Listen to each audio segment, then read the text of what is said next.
धरती के नीचे क्यों गर्म हो रहा है पानी, समझ लीजिए क्यों बड़ी टेंशन है बढ़ रही। नवीकरणीय ऊर्जा से बिजली द्वारा संचालित ताप पंपों का उपयोग करके गर्मी निकाली जा सकती है।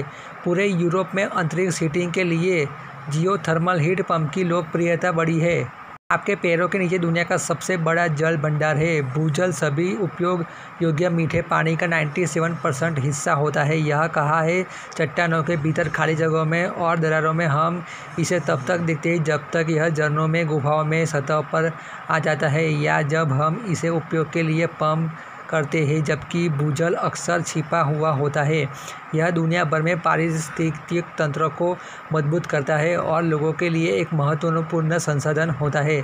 आप सोच सकते हैं कि भूजल को जलवायु परिवर्तन से बचाया जाएगा क्योंकि यह भूमिगत है, लेकिन अब ऐसा नहीं है। जैसे जैसे वातावरण गर्म होता जा रहा है, अधिक से अधिक गर्मी भूमिगत रूप से प्रवेश कर रही है। इस बात से पहले ही पर्याप्त सबूत है कि उपसतह गर्म हो रही है।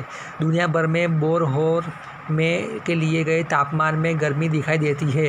अंतर्राष्ट्रीय वैज्ञानिकों की हमारी टीम ने अपने ज्ञान को मिलाकर यह मॉडल तैयार किया है कि भविष्य में भूजल कैसे गर्म होगा। वास्तविक ग्रीन हाउस गैस उत्सर्जन परिदृश्य के तहत अनुमान औसत वैश्विक वायुमंडलीय तापमान 2.7 डिग्री सेल्सियस की वृद्धि के साथ भूजल 2000 की तुलना में 2100 तक औसत 2.1 डिग्री सेल्सियस तक गर्म हो जाएगा। यह तापमान क्षेत्र के हिसाब से अलग अलग होता है और सतह की तुलना में इसे दशकों की देरी होती है। भूमिगत द्रव्य तापमान को गर्म होने के लिए यह समय लगता है। हमारे परिणामों तक विश्व स्तर पर हर कोई पहुंच सकता है। आप सोच रहे होंगे कि गर्म भूजल के परिणाम क्या होंगे।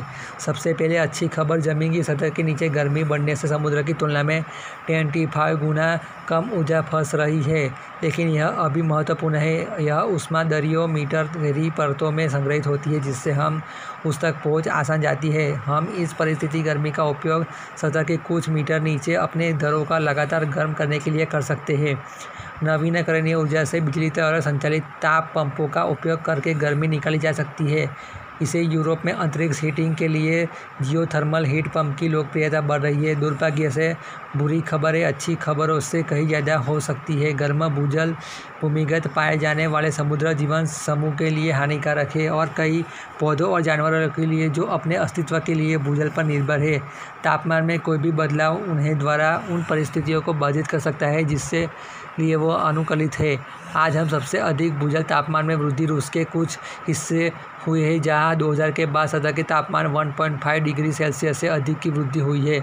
ऑस्ट्रेलिया में सबसे अधिक उत्तरोत्तर भीतर भूजल तापमान में महत्वपूर्ण बदलाव होने की उम्मीद है। भूजल नियमित रूप से दुनिया भर की झीलों, नदियों के साथ साथ महासागरों के पानी को देने में बहता है, जो भूजल पर निर्भर पारिस्थितिक तंत्र की एक श्रृंखला समर्थन करता है। यदि जल भूजल की पारिस्थितिक पसंदीदा नदी या झील में बहता है तो यह सूर्य से अतिरिक्त गर्मी बढ़ाएगा।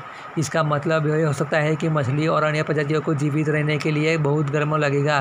गर्म पानी में ऑक्सीजन भी कम होती है। नदियों और झीलों में ऑक्सीजन की कमी पहले से ही बड़े पैमाने पर मछलियों की मौत का एक प्रमुख कारण बन गई है। जैसे कि हमने हालत में ऑस्ट्रेलिया में एक डार्लिंग बेसिन में देखा है कि अटलांटिक सैम्बलिन ठंडी पानी की प्रजातियां लगातार ठंडे भूजल निर्वहन द्वारा प्रदान की जाती है वाली पानी में तापमान खिड़की के अनुसार हो गई है। जैसे जैसे ये थर्मल रिफ्यूज गर्म होंगे यह उनके प्रजनन चक्र को बाधित करेगा।